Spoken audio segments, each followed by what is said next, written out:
नमस्कार, आदाब, सत श्री अकाल, जय भीम, जोहार। मेरा नाम है अनिल कुमार। किसानों के ऊपर अत्याचार अब थम ही नहीं रही। देश के किसान पूछते हैं, साहब मेरी क्या गलती है?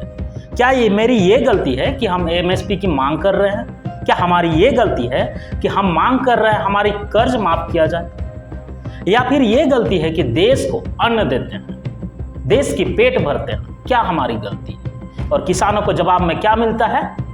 तो बंदूक की गोली, आंसू का गैस, पानी का बौछार और तो और खालिस्तानी का कलंक भी मिला जा रहा है। और इस चीज का मजा उठाती है हमारा देश के जाने माने गोदी मीडिया। एक ऐसा ही एक प्राणी है जो टीवी पर आकर के अलग अलग प्रोग्राम करते हैं और तथ्य को इस तरह से तोड़ मरोड़ कर बताते हैं कि कभी कभी लगता है इसको गोदी मीडिया ना हो करके गोदी प्रवक्ता होना चाहिए। बड़ा अजीब व्यक्ति है। उसके भाषा में अगर कहें तो गजबे इंसान। अपने प्रोग्राम में जितना खबर नहीं बताएंगे उससे तो ज्यादा गजबे और बोस बोलते रहते हैं। आज का डेट पे जब इस वीडियो को मैं तैयार कर रहा हूं, उस समय तक उसका किसानों के ऊपर में इतना वीडियो आया है और सब के सब वीडियो किसानों के खिलाफ। क्या दिक्कत होती है इसको किसानों का साथ देने? कितना पैसा लिए होते हैं वो पक्ष में बैठे हुए और सरकार में बैठे हुए लोगों से? सवाल उनसे है। हर शो में बोलते हैं बॉस, हर शो में बोलेंगे गजबे, और वही गजबे लोगों को ऐसा भा जाता है कि उसका व्यू मिलियन में जाता है। लेकिन जो सत्य के साथ खड़ा होगा उसका वीडियो का व्यूज बहुत कम आएगा। इसी तरह हम कोशिश करते हैं कि आपके सामने हर सत्य को दिखाएं। उसका शो में हम दिखाएंगे। वो कहते हैं कि किसानों का इतना करोड़ रुपया माफ नहीं हो जाता। हमारे जो किसानों के कर्जे हैं वो भी माफ कर दो। और वो खुद बता रहे हैं कि भाई देश भर के किसानों का जो कर्जा है वो 18 लाख करोड़ रुपए के करीब है। 18 लाख करोड़ रुपए का किसान का कर्जा माफ हो जाएगा। 45 लाख करोड़ रुपए का देश का बजट है, माफ नहीं किया जा सकता। सवाल उसी से है कि क्या जितना देश के किसान का जितना कर्ज है, क्या उससे ज्यादा कर्ज माफी नहीं हुई है? इस देश के कॉरपोरेट सर्विस और बड़े बड़े कंपनी और भगोड़े के क्या कर्ज माफी नहीं हुई है? तो इसमें शक और संदेह करने वाली कौन सी बात है कि देश के किसानों जो अन्न पुण्य देते हैं वो किसान का जो कर्ज है वो माफ नहीं किया जा सकता है? बड़े बेतुके से सवाल करते हैं और बड़े बेतुके से आवाज देते हैं और इस तरह से तथ्य को तोड़ मरोड़ कर दिखाते हैं कि किसान ही गलती। कल तक किसान जो आंदोलन कर रहे थे, अभी ये जांचा जा रहा है कि ये किसान सही है कि नहीं। अभी ये बताया जा रहा है कि इनकी मांग सारी गलत है।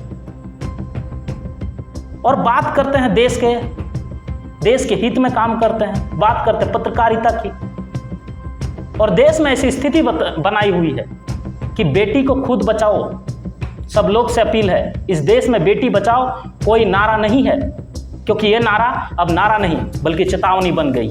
तुम्हारे घर से बेटी को अगवा करके ले आएंगे और गैंग रेप करेंगे उसके साथ और जान से मार डालेंगे। तुम कुछ नहीं कर पाओगे। भारत में कोई भी रेप का घटना उठाकर देख लो, चाहे वो निर्भया कांड हो या फिर यूपी हो या मणिपुर का या फिर बिहार में, मध्य प्रदेश में, कोई भी घटना देख लो, लगभग सब जगह। और ये सभी वही लोग हैं और वही लोग मिलेंगे जिन्होंने राजनीतिक संरक्षण मिले हुए हैं। और बीजेपी सरकार अंधभक्तों को शिक्षा देगी तो फिर मोदी जी का अंधभक्त कौन करेगा? इसलिए अभी अंधभक्त को जाहिल गंवार रखा जाएगा ताकि मंदिर के बाहर कटोरा लेकर के भीख मांगे। यही मोदी जी की प्लान है। दिल्ली में अनाज आना चाहिए, सब्जी आना चाहिए, दूध भी आना चाहिए, लेकिन बस वो सबको पैदा करने वाले किसान नहीं आने चाहिए।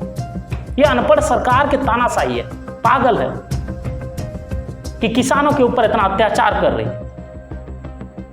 गजब का विधान लिखा था मनुस्मृति में, मूत्र साफ करने वाले अछूत रहेंगे और मूत्र पीने वाले पवित्र हो जाएंगे। आदरणीय प्रधानमंत्री जी नरेंद्र दामोदर दास मोदी जी के कुशल नेतृत्व और मार्गदर्शन से देश रोज रिकॉर्ड तोड़ रहा है। कल बेरोजगारी दर ने 40 साल का रिकॉर्ड तोड़ा, आज महंगाई दर ने 4 साल का रिकॉर्ड तोड़ दिया। लेकिन ये देशद्रोह मीडिया वाले प्रधानमंत्री की उपलब्धियों से जलते हैं। कोई इसे नहीं दिखाएगा। जो देश बदलने आया था वो कपड़े बदलता रहा। काला धन वापस लाने आया था जिसको, वो 4 गुना कर बैठा है। जो अर्थव्यवस्था सुधारने आया था वो नोटबंदी करा बैठा। जो व्यापार चमकाने आया था वो जीएसटी लगा बैठा।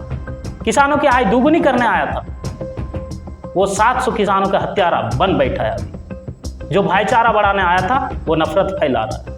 महंगाई कम करने आया था वो हर चीज पर टैक्स लगा रहा है।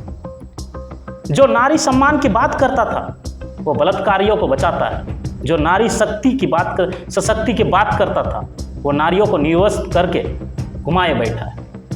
2 करोड़ रोजगार जो हर साल लाने का वादा किया था वो मात्र 51,000 नौकरी का ढोल पीटने लगा है। जो जीडीपी को डबल डिजिट में लाना था वो उसे आधी कर बैठा है। जो रोजगार देने की बात करता था वो सबके हाथों में मंदिर का घंटा बैठा था। जो भ्रष्टाचारियों को जेल भेजने आया था वो अपनी फौज बना बैठा है। रुपया मजबूत करने आया था वो उसे 40% तक गिरा बैठा है।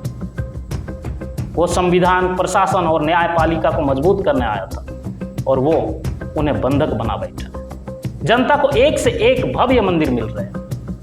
अब जनता वहां जाकर भगवान से अस्पताल मांगेंगे, कॉलेज मांगेंगे और नौकरियां मांग सकता है। युवाओं की स्थिति अभी इतनी ज्यादा खराब हो गई है, जिसने कभी अपनी माँ बाप की चप्पल नहीं उठाई होगी आज वो किसी नेता का चप्पल उठा रहे हैं। अरे जिनको अभी पढ़ाई का उम्र है, पढ़ाई पर ध्यान देना चाहिए, जिसे अपने बिजनेस पर ध्यान देना चाहिए, जिसे अपनी जॉब की चिंता करनी चाहिए, वो आज क्या कर रहा है? तो आज झंडा लेकर नेताओं की कुर्सी उठा रहा है, उनके जूते चप्पल उठा रहे हैं। लेकिन बीजेपी पर यह आरोप लगता है कि उन्होंने देश बेच दिया, LIC बेच दिया, बैंक बेच दिया, एयरपोर्ट बेच दिया, रेलवे बेच दिया, कोयला खदान बेच दिए, सेल बेच दिए, वेल बेच दिया और वगैरह वगैरह ना जाने कितने बेच दिए। देखिए ये सिर्फ एक पक्ष है जो आपको बताया जा रहा है। दूसरी पक्ष ये भी है कि वो बहुत कुछ लिए भी, जैसे चुनाव आयोग को खरीद लिया, ED को खरीद लिया, CBI को खरीदा है, मीडिया को खरीदा है। लेकिन मीडिया भी इस चीज से कहाँ मानती है, कहाँ दिखाती है? गजब का विधान लिखा था मनुस्मृति, मूत्र साफ करने वाले अछूत और मूत्र पीने वाले पवित्र होते हैं। इस पर आपकी क्या राय है? आप क्या सोचते हैं? कमेंट सेक्शन पे आप जरूर बताएं। आज की ये अपडेट आपको कैसा लगे? अगर अच्छा लगा हो तो चैनल को सब्सक्राइब कीजिएगा। इस वीडियो को अपने दोस्तों, अपने रिश्तेदारों में शेयर जरूर कीजिएगा। जुड़े रहिएगा हमारे साथ। तब तक के लिए हमें इजाजत दीजिए। जय भीम, जय जोहार।